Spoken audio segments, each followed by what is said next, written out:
Gostaria que você abrisse comigo a sua Bíblia no Evangelho de Marcos. O mandamento para poucos. Esse é o tema da mensagem. Marcos capítulo 4.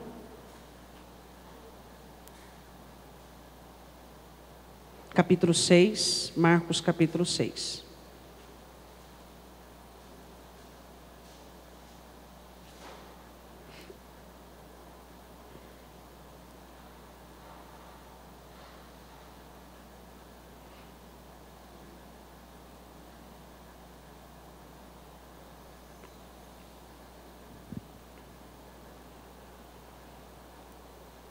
Versículo de número 1. E partindo dali, chegou à sua pátria, e os seus discípulos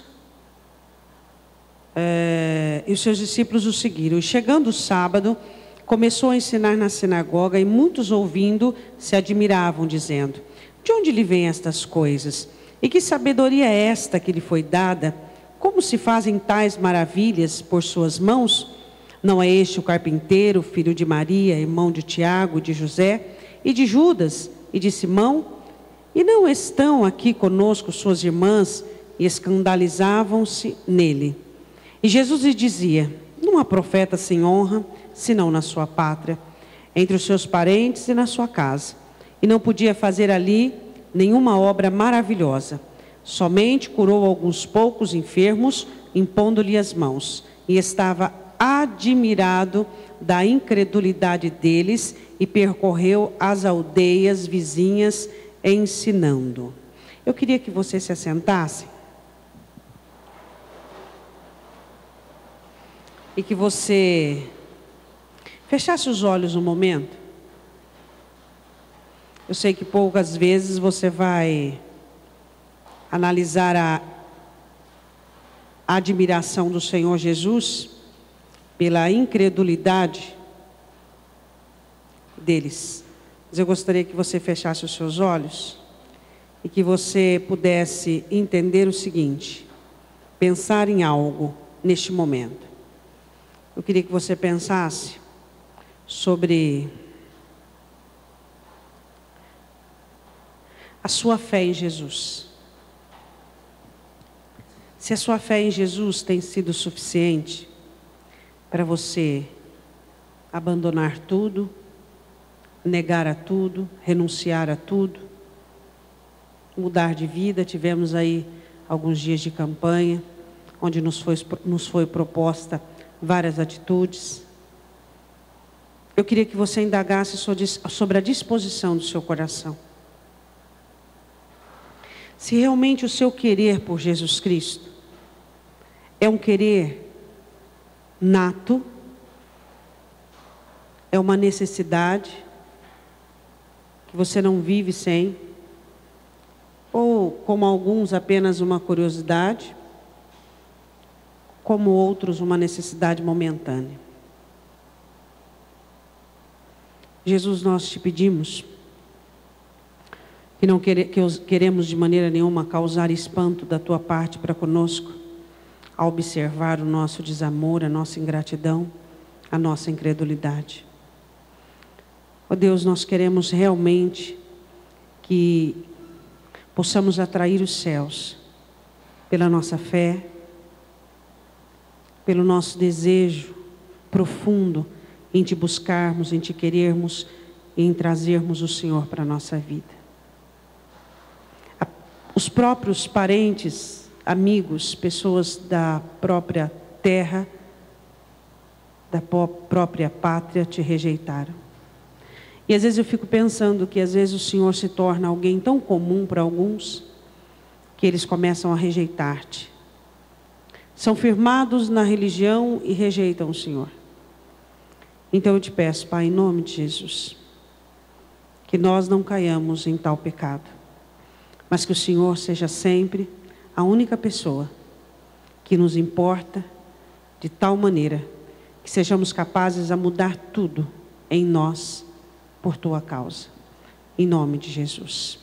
Agora eu quero que você abra comigo a sua Bíblia em Marcos capítulo 10, em alguém que não tinha fé suficiente, o jovem rico. Marcos capítulo 10. Antes de nós começarmos a falar sobre este moço, eu gostaria que você procurasse entendê-lo, a partir do 17. Ele era um bom homem, um bom moço, um bom jovem.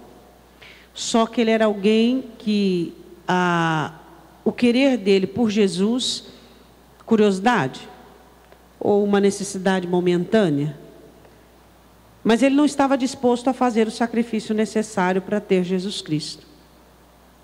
O Evangelho não é como algumas religiões que se adequam à sua qualidade de vida, que se adequam à sua personalidade. O Evangelho, quando ele entra na vida de alguém, é para mudar tudo. É para transformar tudo. Então, o que nós precisamos entender, que às vezes nós ignoramos, é que nós queremos adequar a nossa personalidade, os nossos princípios, a nossa maneira de enxergar, de ver, de ser ao Evangelho. Paulo era um homem muito sério e muito íntegro. Ele dizia assim: eu considero imundícia tudo que eu era e tudo que eu vivi. Então o que nós precisamos entender é que quando chegamos para o Evangelho, nós temos que aceitar essa condição de mudança. Essa condição de transformação, porque se nós não aceitarmos isso, nós vamos ficar num impasse com o Evangelho durante a vida e a trajetória inteira. Então nós precisamos aceitar o convite do Evangelho de uma total mudança, considerando a personalidade, considerando as coisas velhas como velha criatura, considerando os desejos como carne, como eu. Este moço era um moço religioso, como alguns de nós somos. A Bíblia diz assim em Marcos 10, 17. E pondo-se a caminho, Jesus estava andando, correu para ele um homem, o qual se ajoelhou diante dele. Aquele homem, alguns outros evangelhos falam em Lucas sobre ele, que ele era um príncipe, um jovem príncipe, ou seja, alguém muito importante naquele lugar. E ele corre para Jesus. Ele não fez como Nicodemos. Nicodemos procura Jesus de noite para não ser reconhecido, mas ele não. Ele procura Jesus à luz do dia e ele aproxima-se do Senhor Jesus correndo. A Bíblia diz assim, olha, a caminho correu. Por que o correu? Por causa da emergência que ele via. Ele tinha uma necessidade que tinha que ser sanada naquele momento. Qual era a necessidade? Conhecimento, saber. Ele queria saber como ele podia ter a certeza que ele ia para o céu. Pastor, isso é uma coisa boa, realmente é uma coisa boa. Só que não passava de curiosidade apenas. A Bíblia diz que ele corre e se prostra aos pés de Jesus. Ele se humilha. Às vezes você olha para algumas pessoas que elas têm pressa que a obra seja feita, pressa em converter-se, aí fica igual aquela semente que não aguenta o sol, que não aguenta as mudanças da temperatura. Aí ele corre para Jesus e se humilha diante do Senhor Jesus. Isso é muito importante também, só que a humilhação ela tem que ser contínua, ela não tem que ser um ato momentâneo. E ficou até bonito, né? Jesus andando, imagina aquela visão. Aquele moço corre, se ajoelha diante do Senhor Jesus. E será que ele precisava de uma cura? Será que ele precisava de um milagre? Será que tinha um filho doente? Não. Ele queria saber como ele iria fazer para ir para o céu. Você sabia que existem pessoas que se aproximam de Jesus, cujas necessidades são boas? Cuja curiosidade são boas? A sinceridade é boa? Ele estava sendo sincero. Mas a sinceridade ela não basta. Você tem que ser sincero e forte. Você sabe que existem muitas pessoas sinceras que não estão no nosso meio, que iniciaram uma jornada, mas não estão. Por quê? Porque a sinceridade não basta. Nós precisamos ser sinceros em nossa busca, em nossa procura por Cristo, mas nós temos que ser fortes o suficiente. A sinceridade ela é necessária e ela é reivindicada pelo Senhor, o nosso serviço, a nossa dedicação, mas não basta que sejamos apenas sinceros, pessoas íntegras. Temos que ser fortes o suficiente para pagarmos o preço necessário para pertencermos a Ele. Aí a Bíblia diz assim, ajoelhou-se diante dele e perguntou, bom mestre, que farei para herdar a vida eterna? Esse moço provavelmente era uma pessoa muito culta, um judeu muito culto. Aí ele já sabia dos ensinos do Senhor Jesus, e ele via Jesus como um bom mestre, um bom ensinador, aquele que ensinava boas coisas, coisas profundas, coisas interessantes. Aí eu quero fazer uma pergunta para você. Ele tinha Jesus como um mestre muito bom. E você sabe, para que um judeu, alguém do alto escalão, considerar um bom mestre, era algo muito importante, ser reconhecido por um judeu como um bom mestre. E aquele homem reconhece Jesus como um bom mestre, um bom ensinador. Aí vem a grande pergunta: Jesus é bom para mim no quê? Jesus é bom para você no quê? Vamos lá: profeta, mestre, sacerdote, salvador, ajudador, conselheiro, companheiro, o que faz milagre, o que ajuda, o que socorre. O que vem em primeiro plano?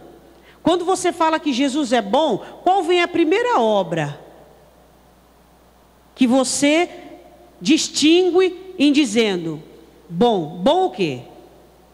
Quando ele diz bom mestre, ele estava dizendo, tu ensinas coisas profundas, boas, coisas que são santas. Mas Jesus não era um bom mestre. Ele não veio para ensinar apenas, ele veio para salvar.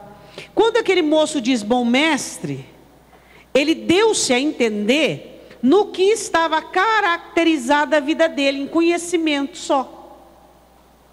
Só em conhecimento.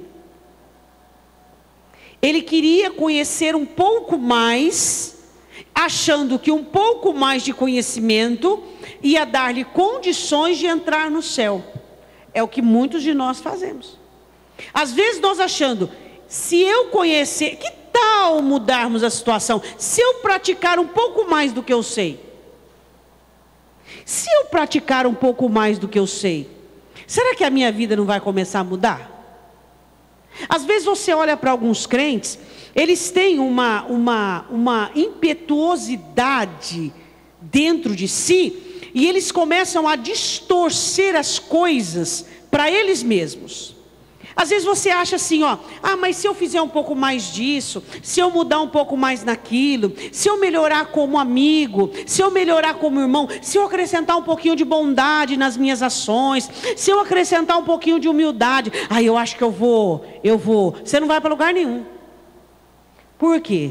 Porque a mudança, ela vem de um só, Jesus. Só Ele muda. Você pode tentar se automudar em todas as esferas e meios. Você, hoje ou amanhã ou depois, vai tornar a fazer o que você fazia, até num nível pior do que aquilo. Por quê? Porque o que nós precisamos entender, que a nossa mudança, ela não pode ser uma mudança aparente. Ela não pode ser uma mudança a nível apenas de conhecer, ou de entender, ou de saber. A nossa mudança, ela deve ser íntima a tal ponto que doa dentro de nós. Se não doer, não cura. Se não doer, não muda. Ele não queria dores. Ele não queria mudanças que lhe causaria dores. Ele não queria mudança que lhe traria traumas, pesares. Ele queria uma mudança que fosse agregada àquilo que ele já tinha. Sabe, tipo aquela pessoa que se converte e ela chega na igreja e ela diz: Jesus, eu já estou muita coisa boa, muita coisa adiantada do que esses crentaiados aqui. Então eu só quero uma soma, eu só quero uma agregação. Vem agregar alguma coisinha e já está bom. Era isso que ele queria. Quando você chegou para Jesus, você permitiu que Ele descaracterizasse você inteirinho para te fazer de novo? Tem gente que está lutando com o Espírito Santo até hoje, e ele já está há mais de 20 anos dentro da igreja, e ele não consegue desfrutar de uma transformação verdadeira. A luta dele ainda é contra a carne, a luta dele ainda é contra os seus desejos, a luta dele é contra aquele pensamento maligno e doentio. Por quê? Porque ele não permitiu desintegrar-se. Ele quis apenas algum tipo de saber, de conhecimento que viria agregar quem ele era. E aí o que acontece? Ele é um crente frustrado, porque ele sabe o que tem que fazer, mas não faz. Ele sabe o que tem que ser feito, mas não faz, porque ele não é capaz de permitir ser desfeito. Ele não é capaz de permitir que Jesus venha colocar no nada, diminuir e fazer de novo. Aí você olha para esse moço com uma pergunta muito boa, que nós deveríamos pensar mais na eternidade. Nós deveríamos ter muito mais curiosidade da eternidade. Nós deveríamos nos interessar muito mais na eternidade, porque essa é a maior realidade que nós temos. Você não pode me garantir que está vivo amanhã, mas você pode garantir um dia eu entrarei na eternidade, seja luz ou trevas.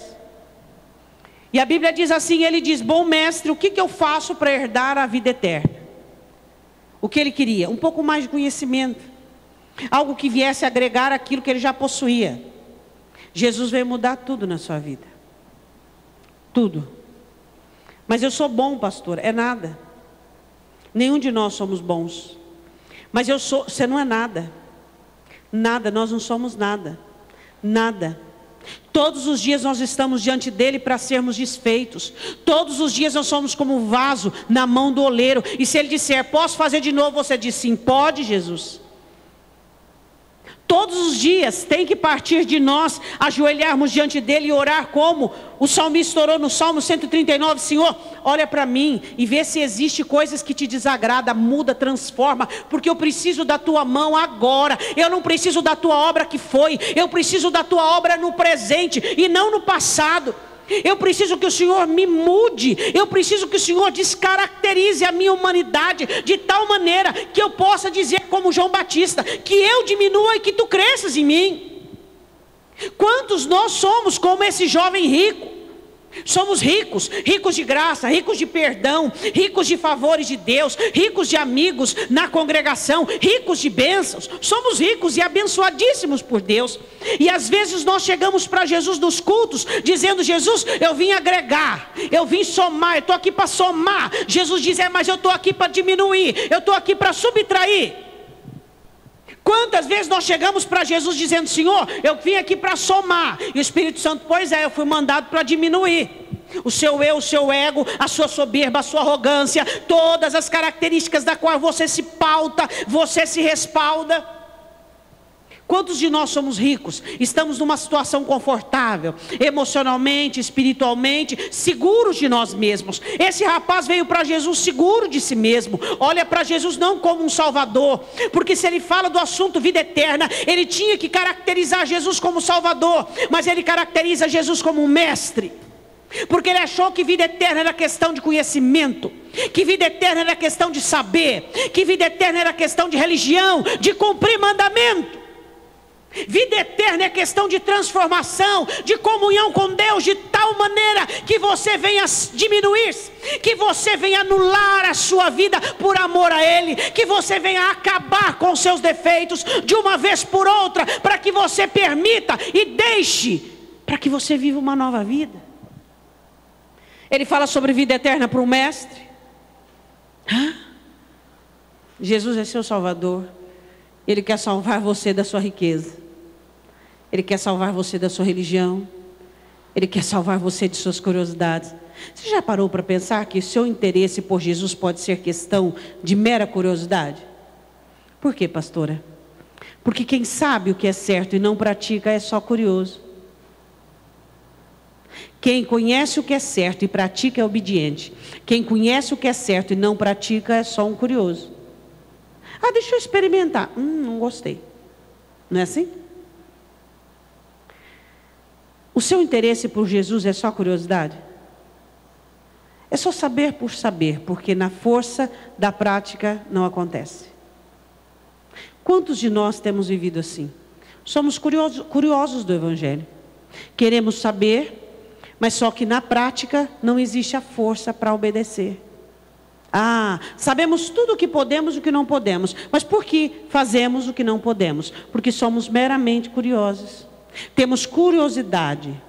Agora Jesus, para mim, é um mestre que ensina coisas para que eu me satisfaça e me sinta completo, ou ele é o meu salvador? Ou ele me salva e te salva de si mesmo, de sua arrogância, de sua soberba que você tem que lutar todos os dias? A Bíblia continuando diz assim, Jesus lhe disse, por que me chamas bom? Ninguém é bom senão um que é Deus. Jesus olha para ele e diz assim, vou te dar uma chance. Eu vou colocar a palavra Deus aqui para ver se realmente você me identifica como Salvador. Vou te dar uma chance. Você me chama bom? Só existe um, o judeu sabe disso, só um bom que é Deus. Aí ele poderia dizer assim para Jesus, realmente, Tu és o Cristo, o Filho do Deus vivo. Mas não. Bom, vamos continuar. Bom mestre, é só o que ele pensava sobre Jesus. Versículo de número 19. Tu sabes os mandamentos. Jesus coloca alterados os mandamentos. Versículo 19. Não adulterarás, não matarás, não furtarás, não dirá falso testemunho, não defraudarás alguém, honra teu pai e tua mãe.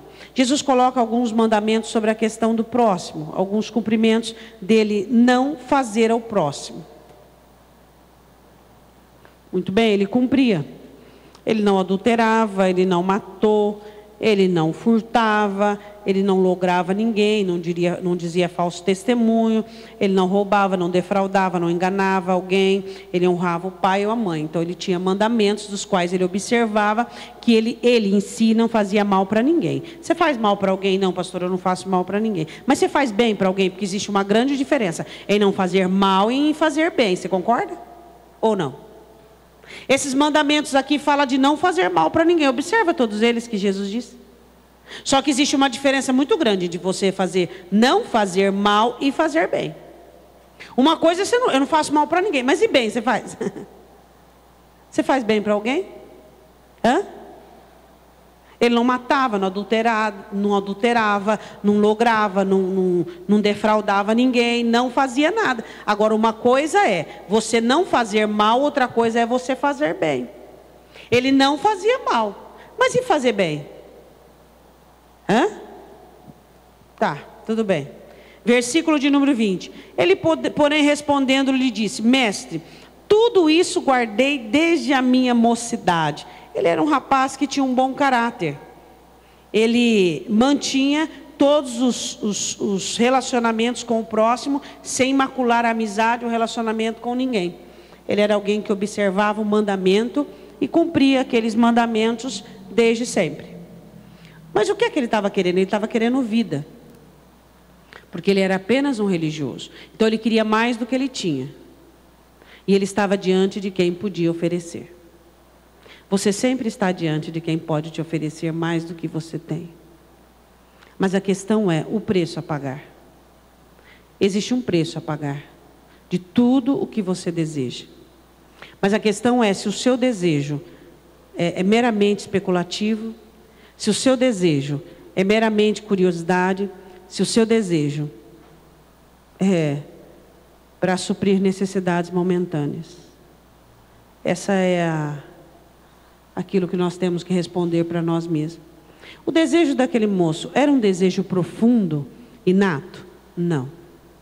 Por quê? Porque ele não estava disposto a pagar o preço. Falando nisso, você já pagou o preço? Você quer ser uma melhor pessoa, você quer eliminar seus defeitos, mas você tem que pagar o preço. Se você não pagar o preço, você vai ficar igual, rodeando em volta desse defeito, e não vai pagar o preço nunca. Você tem que pagar o preço, e o preço está bem diante de seus olhos. Você pode ser um crente que viva 50 anos dentro da igreja e observe os mandamentos com respeito a defraudar, adulterar. Nunca matei, nunca logrei ninguém. Mas isso não significa que você tem parte na eternidade. Olha, sempre fui fiel, sempre.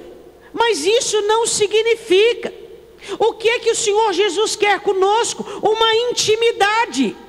É isso que Ele quer. É isso que os judeus não entendiam. Como é que as adúlteras conseguiam estar na frente deles? Como é que os ladrões conseguiam estar à frente dos judeus? Porque eles eram capazes de pagar o preço. Eles eram capazes de ir até o final. O grande teste da sua vida é você ir até o fim. É você fazer o que tem que ser feito. As coisas fáceis você já está fazendo. As coisas básicas você já está fazendo. Agora, o que te falta é o que te custa, mas é o que vai te mudar, é o que vai abrir, alargar suas tendas, é o que vai mudar a sua vida. O que vai mudar a sua vida é o que você está procrastinando a não fazer, mas você está adiando a sua bênção, adiando a sua paz, você está retrocedendo e não andando no tino correto, no tino certo. Quando é que você vai ter coragem de fazer o que tem que ser feito, mesmo que doa, que machuque, mesmo que aconteça o que acontecer contigo, mas você irá fazer aquilo que te falta? Você sabe o que te falta? Você conhece o diálogo? Você sabe o que te falta? A coisa que te falta. Faltava coisas na vida daquele moço. Só que ele não estava disposto a pagar o preço. As melhores coisas na sua vida custam muito caro. Vai numa loja de bijuteria para você ver. Por R$100, quanta bijuteria você não compra? Mas num anel de ouro, por mais fino que seja, menos grama. A grama está a 100 e lá vai, não sei se chegou a 200 já. Você não compra um anel de ouro. Porque as coisas puras, verdadeiras e boas e melhores custam caro. Se você não pagar o preço que tem que ser pago, você não vai alcançá-las. A Bíblia diz assim, que ele se sente aprovado. Você se sente aprovado por Deus? Tem gente que se sente totalmente aprovado. Você não é constrangido pelo Espírito Santo? Você não é convencido pelo Espírito Santo? Falta mais, falta mais, falta mais. Sabe aquela tristeza que vem de repente? Sopra um vento assim, ó, vem uma tristeza, um compungimento. Parece que você está sendo virado do avesso. Já pegou uma luva quando você tirou? Parece que vira do avesso. Parece que você está sendo virado do avesso. Parece que tem uma prensa te apertando. Você tem vontade de chorar, não sabe por quê. Mas não é depressão não de alguns crentes abduzidos, não. É tristeza do espírito, onde você é levado ao altar do Senhor chorando, dizendo: Senhor, muda a minha vida, me dá mais do Senhor, eu preciso de Ti. Muda a minha mente, muda o meu coração, me refaz, faz de novo. Eu quero mais do Senhor, eu preciso mudar como pessoa, eu preciso mudar como crente, eu preciso mais de Ti. Aquele moço se aprovava e prontamente ele diz: tudo isso eu tenho obedecido. E se Jesus falasse algumas outras coisas, certamente ele tinha um caráter irrepreensível, mas isso não lhe dava lugar ao céu.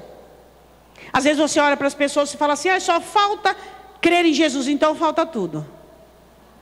O crente tem que ter bom caráter, o crente tem que ter tudo isso aqui que ele servia. Só que isso aqui não leva para o céu. Quem leva para o céu é a intimidade com o Senhor Jesus. É isso que leva para o céu. A Bíblia diz assim no versículo de número 21. Jesus, olhando para ele, o amou. Sentiu afeto, carinho por ele, sentiu amor por ele. Por quê? Jesus ama a todos, até aqueles que não têm conseguido, até aqueles que tentam, mas não vão conseguir. Jesus os ama. Porque eu vou te dizer uma coisa para você: existem muitas coisas que Ele faz por você, muitas. Existem muitas coisas que Ele fez, que Ele faz e fará. Só que existem algumas coisas que Ele não pode fazer, que é decidir-se por Ele. Isso é com você. Às vezes você está esperando algo inovador, algo diferente, que te faça desejá-lo mais, que te faça querê-lo mais, que te faça se entregar mais. E isso tem que partir de você. Você precisa começar a limpar o seu coração e sua alma de valores que não valem nada.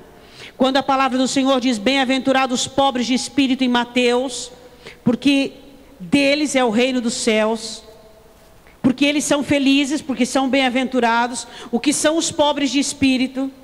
São aqueles que não têm nenhum valor em si mesmos senão Jesus. A única herança e a única herdade, o único valor que eu e você temos é Jesus. Ele é o único que vale a pena. Só vai valer a pena amanhã você levantar da sua cama, não é pelos seus projetos, não é pelos seus amigos, não é pela sua família, não é porque você tem uma vida boa. Amanhã vai valer a pena você levantar da sua cama, porque Ele mora aqui dentro de você. E Ele te dá condições de viver. E Ele te dá razão para continuar. E Ele te dá razão para você acreditar e confiar que vai existir sim dias melhores para que você se torne melhor. Dias com inúmeras oportunidades para você mudar a sua vida. Jesus olha para aquele moço e se compadece daquele moço. Por quê? Porque aquele moço tinha uma necessidade da qual ele tratava como supérflua. Uma necessidade de eternidade da qual ele colocou junto com mera curiosidade. Temos necessidade de sermos salvos, necessidade de sermos santos, necessidade de sermos consagrados, de sermos íntegros na nossa comunhão com Ele. Mas nós colocamos tudo isso junto com a mera curiosidade de saber um pouco mais, de ter um pouco mais de experiência. Mas o que fazemos com tudo isso? Se isso não serve para nos quebrantar, se isso não serve para nos humilhar, para nos colocar na posição da qual nós temos que ficar. Esse moço, ele era muito apegado ao que ele possuía. Ele possuía bens e possuía uma alma. E ele queria saber o destino da alma dele. E ele queria garantir o destino da alma dele. Mas ao mesmo tempo, ele queria nutrir e alimentar apego aos seus valores e aos seus bens. As duas coisas não têm condições de andar juntas. Ou você prioriza a sua alma, ou você prioriza seus bens. Você sabia disso? Jesus disse que é aquele que busca em primeiro lugar o reino dos céus, todas as outras coisas os serão acrescentadas. Os crentes hoje acham que podem servir a dois senhores. Eles acham que podem buscar para a alma e buscar para a vida. As duas coisas não conseguem andar juntos. Por isso que hoje você olha os crentes tudo fracassado, cansado, desanimado, triste, abatido, vencidos. Eles são vencidos por eles mesmos. Este moço aqui, ele era muito rico. Eu não sei se foi um teste que Jesus fez com ele. Se ele decidisse positivamente, Jesus poderia dizer assim: não, eu só quis provar-te. Ou se realmente era para valer. Não importa o que era para valer ou o que não era. Como Abraão. Quando Deus pede Isaac para Abraão, Abraão acreditou que ia matar o filho. Foi para valer. Aí o Senhor disse: não, era uma prova. Não, o seu filho continuará vivo. Não importa. A Bíblia diz assim: Jesus olhou para ele, amou e lhe disse: falta-te uma coisa. Olha para o seu irmão e diz assim: te falta uma coisa. Falta amá-lo de todo o coração. Falta que Ele seja tudo em nós. Falta que nós o desejemos mais do que o ar, mais do que a vida. Falta a alegria de servi-lo, a alegria de tê-lo. Falta a plenitude de querê-lo. Faltava uma coisa para aquele moço. Aí Jesus continua dizendo: você vai vender tudo que você tem. E você vai dar aos pobres. E você vai vir e vai seguir-me. Vender tudo que tem e dar aos pobres. Vender tudo que tem, desapego. Dar aos pobres, bondade. Vamos começar por essas duas coisas, desapego. Pastora, como é que eu meço o meu apego? Pelos seus cuidados, suas preocupações. O seu apego é medido pelas suas preocupações, por aquilo que ocupa a sua mente, ocupa o seu coração. É aí que você mede os seus apegos. Se os seus problemas e suas preocupações giram em torno de você, então você é apegado à vida. Seus problemas e preocupações é em torno do dinheiro, de conquista, do quê? Você pode medir os seus apegos no volume de tempo em que você é envolvido com aquilo e em que aquilo fica na sua mente e ocupa seu coração. Então você mede o seu apego. Em que você é apegado? Jesus sabia que aquele moço tinha muito apego com os seus bens e sua herança. Então a primeira coisa que Jesus quis tirar dele era aquilo que ia ocupar o lugar de Jesus, que estava ocupando o lugar de Jesus. E Jesus, para entrar, tinha que o rapaz eliminasse. Porque eliminar. Agora, quem vai tirar o que ocupa o lugar de Jesus de dentro de você é o Espírito Santo? Não. É você. Aqui fala sobre a participação do ser humano em sua libertação, no caso de Zaqueu.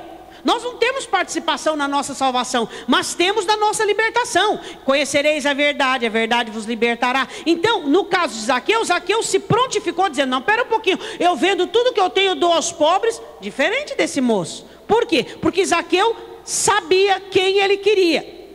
Agora, eu quero alguém ou eu quero o quê? Eu quero quem ou eu quero o quê? Você já parou para pensar nisso?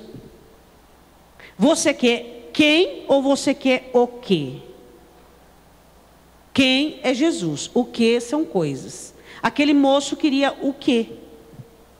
Só que o que ele queria não viria sem o quem. A Bíblia diz assim, que Jesus olha para ele e diz assim, você vai vender tudo que você tem. A igreja primitiva tinha de praxe isso, todos vendiam tudo o que tinham, e para ajudar os irmãos.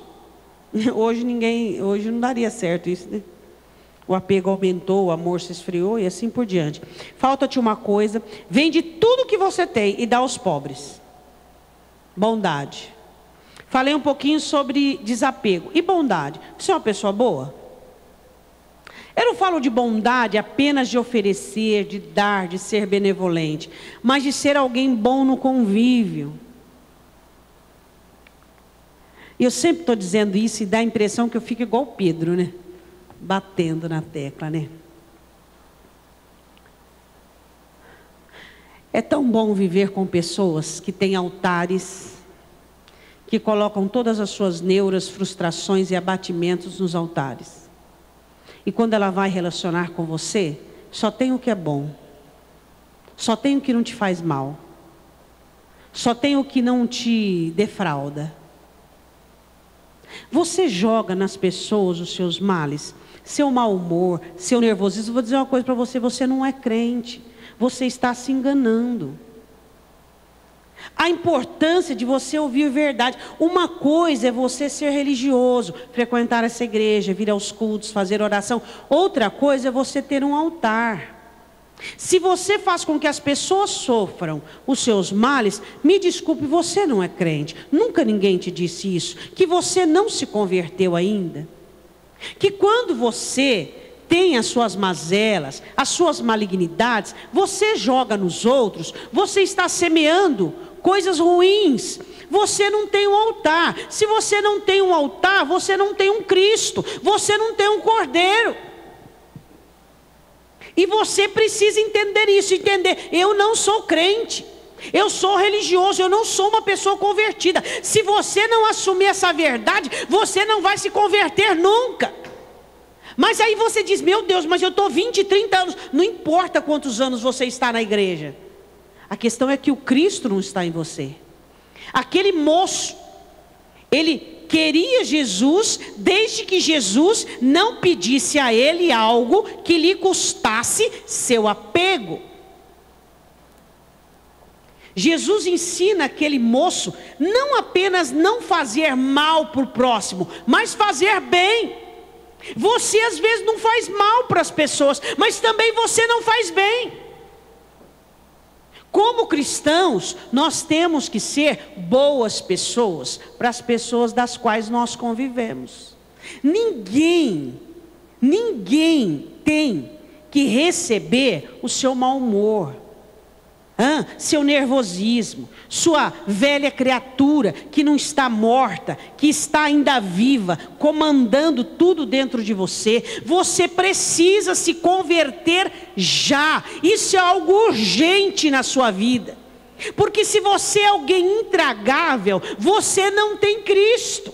Se você é alguém que oscila no humor, fazendo com que as outras pessoas levem o seu dano pessoal, você não se converteu. Quando você é convertido, você é incapaz de fazer mal para alguém. Você é incapaz de permitir que os males e misérias da sua vida vá parar em corações alheios. Porque os males e misérias você derrama diante do altar daquele que pode mudar a sua vida. Jesus disse a ele, desapega. Quebra o apego que você tem aos seus bens. Segundo, seja uma pessoa boa. Não só não faça mal, mas comece a fazer o que é bom para os outros. Terceira exigência, junto com a coisa que faltava, vem e toma a cruz. Quando nós falamos em cruz, nós falamos em morte. Quando nós falamos em cruz, nós falamos em abnegação. Você tem a sua cruz, onde você tem que morrer todos os dias, onde você tem que estar morto para a tua vontade, para o teu eu, para o teu querer, para tudo aquilo que está dentro de você. E Jesus diz: segue-me. Você acha que Jesus te chama para andar apenas em pastos verdejantes? Ele te convida para andar em desertos áridos, em vales, em situações às vezes inadequadas. Jesus diz: segue-me. Você está seguindo Jesus? Você está andando em caminho oposto. Mas ele pesaroso. Olhe para o seu irmão, vê se ele é pesaroso. Pesaroso. Você conhece um crente pesaroso? Frustrado, abatido, não tem alegria. Sabe aquele pesar na alma, em saber o que tem que ser feito, mas não é forte o suficiente? Mas pastora, fazer o que se eu não sou forte o suficiente? Por quê? Porque a sua força está em ser fraco. Meio contundente isso, né? Toda vez que você pratica o que você gosta, e o que você gosta não é o que Deus quer, você coloca a sua força na sua fraqueza. Por que você não é forte para obedecer? Porque você é forte para pecar. A sua força, ela está vinculada em lado oposto. Você é forte para errar, forte para ser você, e não forte para se entregar. Toda vez que você é forte para ser você, para pensar como você, sentir como você, querer saber, querer fazer, você não tem força para se entregar, porque a sua força já foi usada. Você é forte para fazer a sua vontade, consequentemente, você vai ser fraco para fazer a vontade de Deus, isso é óbvio. Você é forte para falar o que pensa, consequentemente você vai ser fraco para poder falar aquilo que Deus quer que você diga. Isso é óbvio. A sua força, ela é uma só. Ou ela é vinculada para você para servir, ou ela é vinculada para servir a Deus. Ou por que existem pessoas que dizem eu sou fraca?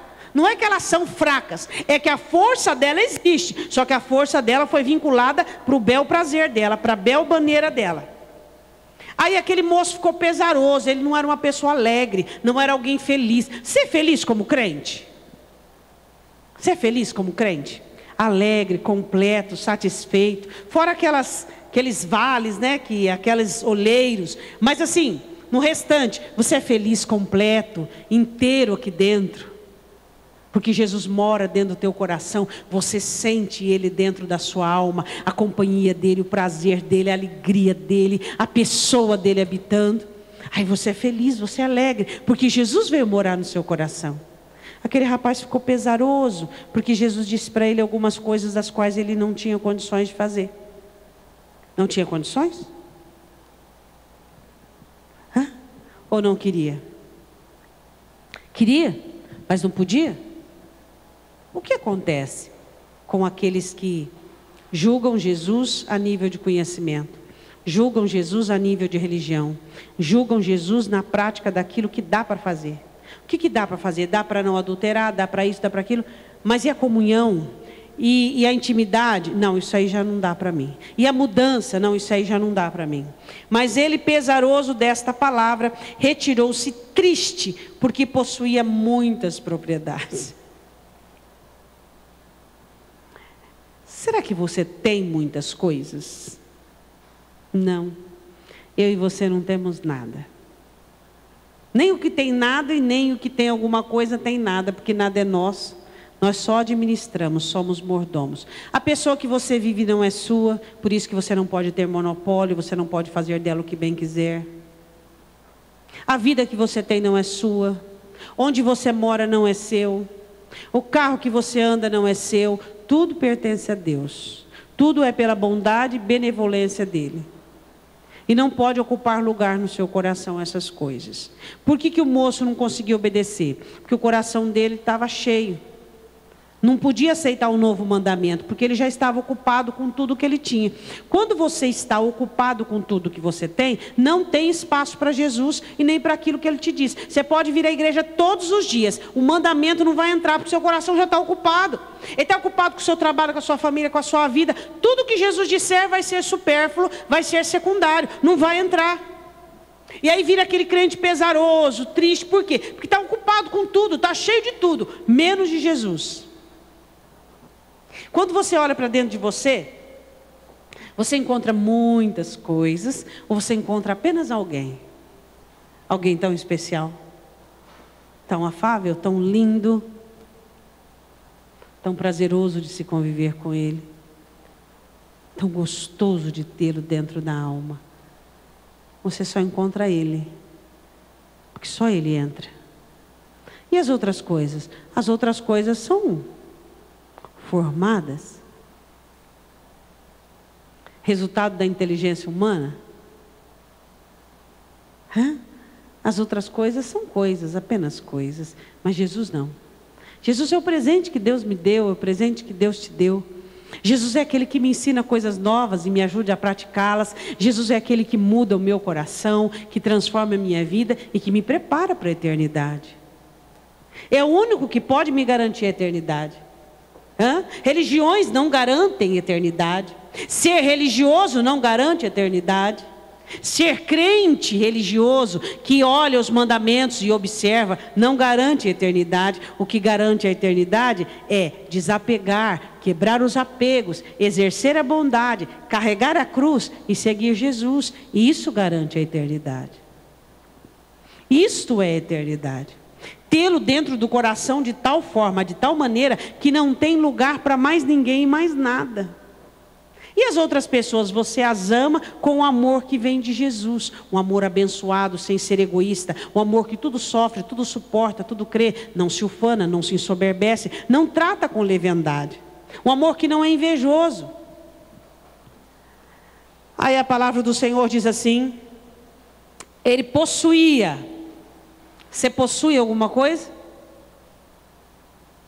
Você é dono de alguma coisa? Não, é interessante pessoas que se sentem diferentes porque acham que é dono de alguma coisa.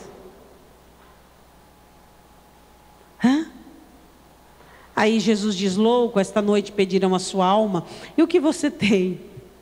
Senhor, eu não tenho nada, eu só tenho o Senhor. Então amém, é assim que eu quero. Quem você tem, meu irmão? Você não tem ninguém.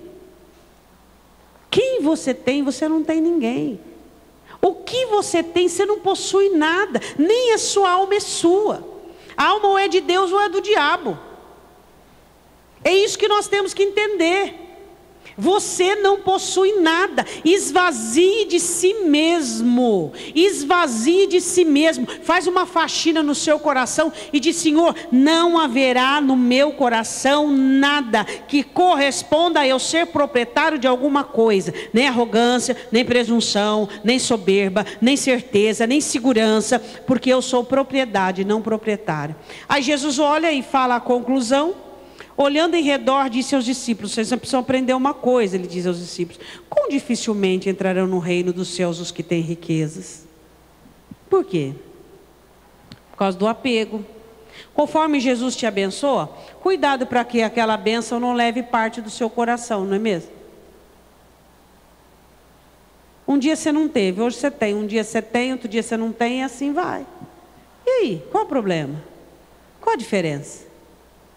Agora, permitir que coisas formadas penetrem o seu coração, é o que está acontecendo com os crentes, isso é loucura.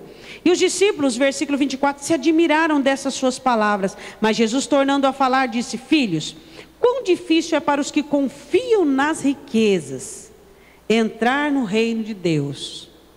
Existem muitas pessoas ricas que não confiam nas riquezas, que confiam em Deus. E existem muitas pessoas, vamos dizer assim, pobres, que tem alguma coisinha, ou às vezes não tem nada, mas não confia em Deus e confia no nada que tem.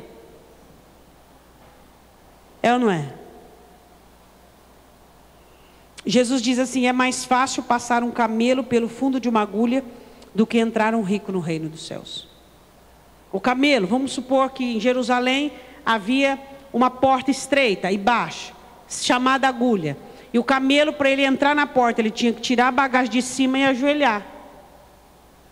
Então vamos colocar assim, que eu e você temos que tirar a bagagem, o que nós carregamos, seja jugo, seja propriedade, ajoelhar para poder entrar, senão a gente não entra no reino dos céus.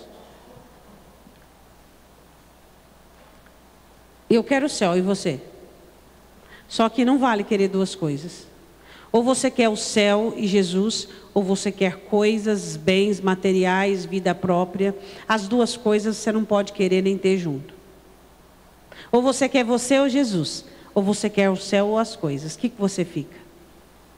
Existem muitas pessoas que já fizeram suas escolhas. Elas escolheram a si mesmas.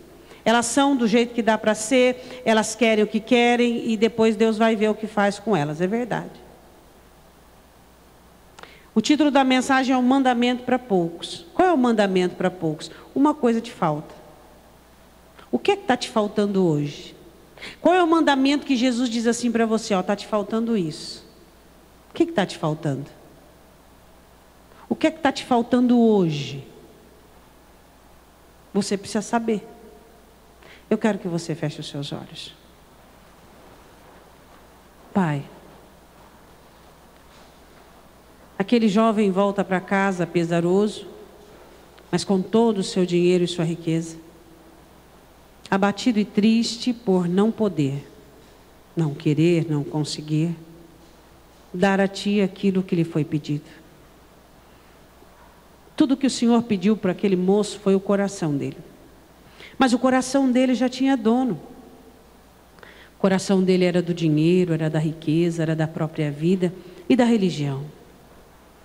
Nesta noite o Senhor nos pede o nosso coração. Mas será que o meu coração está emprestado para alguém? Será que os nossos corações já têm dono, meu Senhor? Será que os nossos corações estão tão cheios e tão ocupados em que não há lugar mais para ti? Como crentes, quantas vezes nós temos percebido que coisas têm entrado dentro do coração dos crentes? Quantos apegos, quantos valores, quantas situações. Quantos filhos do Senhor têm se afastado, quantos não têm conseguido, porque seus corações estão pesados e cheios. Oh, Jesus! Será que é tão difícil para algum esvaziar-se? Será que é tão difícil para outro quebrantar-se? Será que é tão difícil para todos humilhar-se diante de Ti? Deixar todo o jugo, todo o fardo, todo o peso, todos os valores e nos colocarmos diante da Tua presença. Hoje é noite de libertação, meu Senhor. É noite de nos livrarmos de todos os valores inadequados, de toda a riqueza humana e realmente nos enchermos da riqueza celestial. Um nome no livro da vida. Esse é o meu tesouro. Saber que um dia eu ouvirei dos teus lábios o meu nome, este é o meu tesouro. Pai, em nome de Jesus, eu te peço que cada um de nós que estamos aqui nesta noite venhamos a pensar de uma maneira melhor. No que consiste o nosso relacionamento contigo?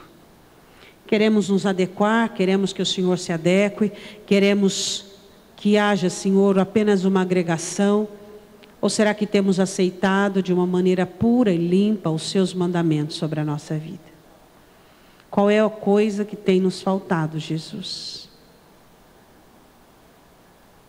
Oh Deus, quando vai existir a verdadeira rendição na vida de alguns? Quando vai existir a verdadeira conversão? Será que estes são os ricos dos quais o texto falou hoje?